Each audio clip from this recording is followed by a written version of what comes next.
Hi, readers. Welcome to Novels with Nat.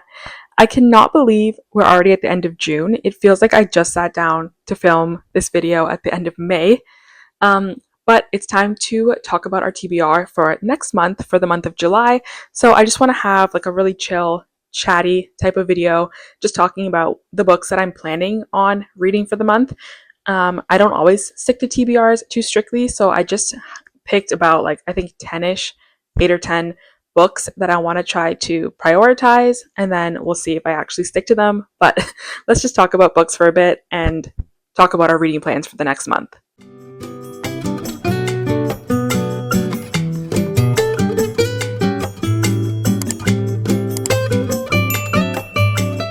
I've got my cup of tea, I'm ready to go.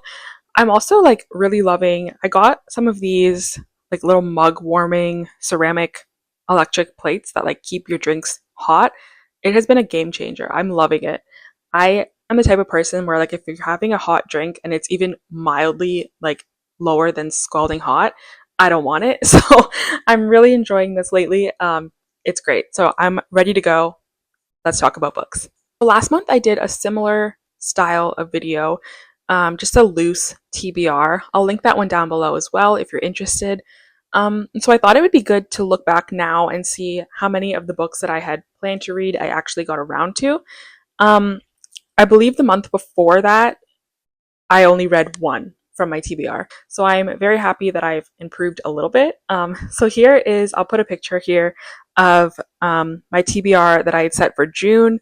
I read 3 of the 10 books, which might not sound great, but I think that's decent for me. I'm a pretty, I tend to be a mood reader a lot of the time. So of the books on my TBR, I read We Live Here Now, Death Row, and With a Vengeance. I'm not going to talk too much about the books. I'll be doing a wrap up. I'm not sure if it's going to be before this video or after, but in that video, I'll give my full thoughts on those books. So, I was thinking if I should use this month to carry forward the books that I didn't read last month, or if I should choose new books. That's always my dilemma. And so I think I'm going to do a bit of both. There are some books on this list that I've decided I'm not going to prioritize. One of them being the new Lisa Jewell, Don't Let Him In. I'm always kind of on the fence with Lisa Jewell, and I've been hearing reviews that this one is just really boring and not one of her best. So I'm not super excited to read this one, and I just feel like with so many books that I am excited to read, I'm not going to prioritize it. If I get to it, I get to it, but I'm not going to focus on that one this month. Also, I think I have been trying to read the Hunger Games series, which I think I'm going to put on pause for now. I'm not going to get back to Catching Fire. Um, I just feel like summertime, there's just too many good books coming out. Not that it's not a good book, but I just want to focus on more of like the new releases. That being said, let's first talk about the few books that I am going to carry forward for this month. One of them is The Compound. I had every intention of reading this one last month. It's just a book that sounds really interesting to me. I'm not going to go through the synopsis again. I talked about it in my last TBR video. It's kind of like a reality TV show type story with, I think, elements of like a mystery. It just sounds right up my alley. I had every intention of reading it, but I was trying to get it from the library and my hold didn't come in time to get to it in June. But it's in now, so I'm going to be reading it this month for sure. So that's the first book on my TBR. Similarly, same kind of story with the new Liv Constantine book. I'm really excited for this one. Don't Open Your Eyes, I think it's called. Um, this one I also just got in from the library, so I'm going to be reading this one this month. Again, I love Liv Constantine. It's an author duo. They write really good mysteries and thrillers. They're the author of The Last Miss Parrish, which is one of my favorite books of all time. So I'm very excited to get to this one, and I'm going to carry this one over to my July TBR as well. Now, the next sort of group of books that I want to talk about is I had on my TBR for last month the new S.A. Cosby book, King of Ashes, as well as the new Holly Jackson book, Not Quite Dead Yet. But the more I thought about it, I decided that I want to, because both of those authors, I have read all of their books except for one. So I decided I really want to read the one of each of those two authors' books before I read their newest book, so that I can kind of read their books in publication order.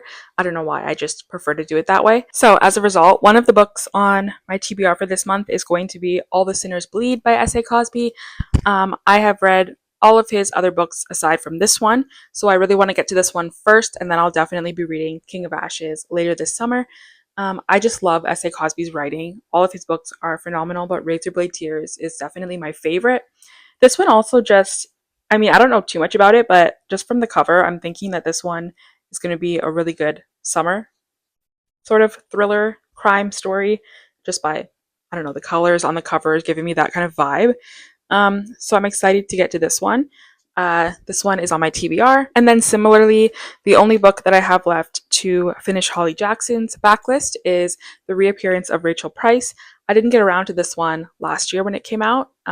So it's been on my physical TBR for a while, but I am definitely going to read it this month because I do want to get to her newest release after that, Not Quite Dead Yet. So this one is on my TBR for July. So the next sort of category of books that I thought about for my July TBR was books that are coming out in July. I only have one book that I'm going to prioritize that's coming out in July, and that is the new Shari Lapena book. I think it's called She Didn't See It Coming. I'll put it up here. I have had a very hit or miss past with Shari Lapena. For me, she kind of is similar to Frida McFadden in the sense that I don't ever really enjoy her books, but it's just something about her style of writing that I always want to read them. I can't explain it. I always give them 2 or 3 stars, but I pick them up every time they come out. I don't know why. I couldn't tell you, but I'm definitely going to be reading it. I just think her style of writing is just so easy to read. It's just like type of bingeable story where it's a mystery that you don't have to focus too hard. Her books are just kind of like palate cleansers for me. So I'll definitely check this one out, but I will DNF it if it's not going well. Of her books, the only one I've really enjoyed is The Couple Next Door. I think it's her most popular book, I assume. All the other ones I have not really enjoyed. So this might be my last chance with this author. Might not. We'll see. I'll give it a shot. Okay, I lied. I just looked back at my list. There is one other release coming out in July that I want to read this month, and that is The Woman in Suite 11 by Ruth Ware. This one is a sequel to The Woman in Cabin 10, which I did read and I didn't love too much. It's like a cruise ship type mystery. I gave it 3 stars when I read it. It's not my favorite Ruth Ware. I definitely much prefer The Turn of the Key, but it was still fine. I still would like to read the sequel. I feel like it was just such a popular book that she's probably, I don't know, feeling pressure to like cash out on it. I did read the premise. It does sound interesting, so I definitely will be picking this one up.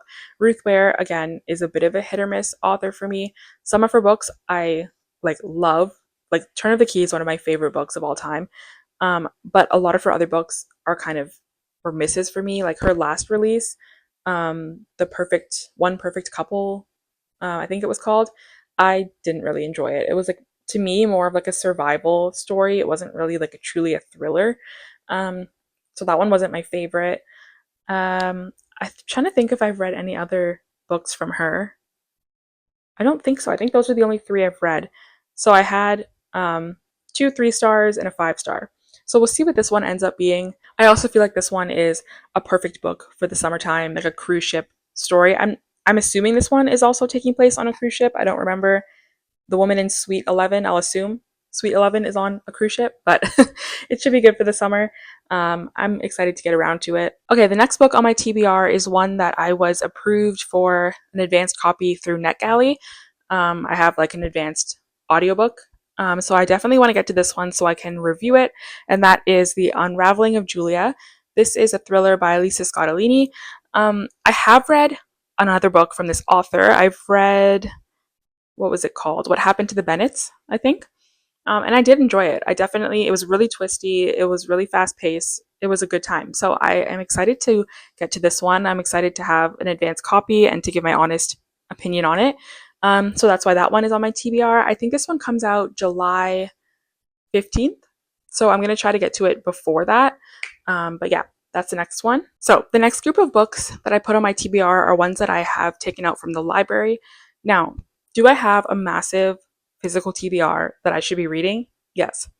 But at the same time, one of my favorite things to do, especially on a weekend, is to go to the public library and just walk around and just grab anything off the shelf that looks interesting to me. And so I definitely did that last week, and I have books that are coming due, so I need to get to them this month. I don't know, something about me is if I take a book out from the library, I've committed to it and I want to read it before I return it. Um, so yeah, I've got 3 books from the library that I need to get to this month. So the first one is by Chris Whitaker. It is All the Colors of the Dark. This one, when it first came out, I wasn't like super drawn to it, but I've just heard so many positive reviews about it that I'm like, okay, I think I do want to give this one a shot. It is definitely on the longer side. This one is a large print edition. That was what was available. So it's not typically this long, but I think in general it's a long book to begin with.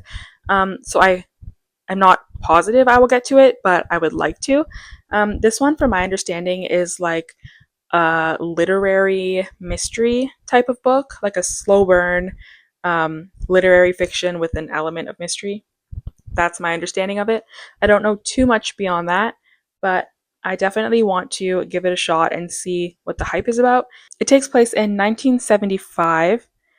I'm not sure if that's historical fiction. I don't really know what is considered historical fiction. Like, how far in the past does a book have to take place for it to be historical fiction? Let me know in the comments if there's an answer to that. So, possibly historical fiction, possibly not. I'm not sure. But I'm going to give this one a shot. So, the next book I grabbed from the library is The Perfect Divorce by Geneva Rose. This is, I think, a sequel to The Perfect Marriage, which I read and I did not enjoy at all. I gave it 2 stars. So I don't know why I grabbed this, but I did. I don't know. I just have this thing where if there's a second book that comes out, even if I didn't like the first book, something it just tells me I have to complete it and I have to read it. So I'll try it. We'll see how it goes. But I will say that this is one of the coolest sprayed edges I've seen. Especially like I was surprised to see like sprayed edges like this at a library, like on a library copy. But that is really cool. I like that a lot. So the next book I picked up is called Catherine House. This one has been on my TBR for a very long time because it's like sort of trope is one that I really enjoy, which is sort of like a dark academia, exclusive private school type of story. It takes place on like a school campus, from what I understand. So I'm definitely really excited to get to this one. I love that trope. Um, so yeah, I don't know too much about it beyond that, but I've heard great things about it. I saw it at the library. I grabbed it.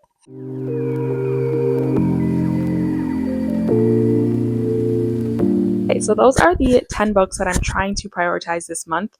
We'll see at the end of the month how many of them I actually get to. I feel good about this TBR. I'm excited to read all of the books on this list. So I'm hoping that July is going to be a good reading month. Just looking at this list, I feel like I'm going to really enjoy all of these books. Let me know in the comments what are some of the books that are on your radar for this month.